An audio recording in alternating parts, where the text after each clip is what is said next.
Fotografi Afrim Hajrullahu prezantoi në Korçë koleksionin e tij të ri Kosovaria, një cikël veprash që rikthej në fokus historinë e Kosovës përmes figurës së gruas. Projekti përfshin fotografi të realizuara gjatë viteve 90, ku dokumentohet roli i grave kosovare në periudhat më të vështira të vendit, si dëshmi e qëndresës, sakrificës dhe forcës së tyre.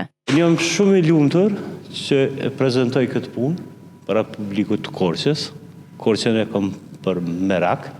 E du shumë. Kjo është punë shumë vjeçare, e përmbledhur shumë shkurt, po besoj që ju ka dhënë një emocion të veçantë. Seria e fotografive paraqet një rrëfim të fuqishëm vizual, duke shndërruar artin në mjet për ruajtjen e kujtesës historike dhe për të përçuar mesazhe të rëndësishme për brezat e ardhshëm. E veçanta e këtij projekti është që Afrimi shikon prapa perdes, i shikon ato gra, to nana, motra, vajza, sikur nuk kanë ekzistu.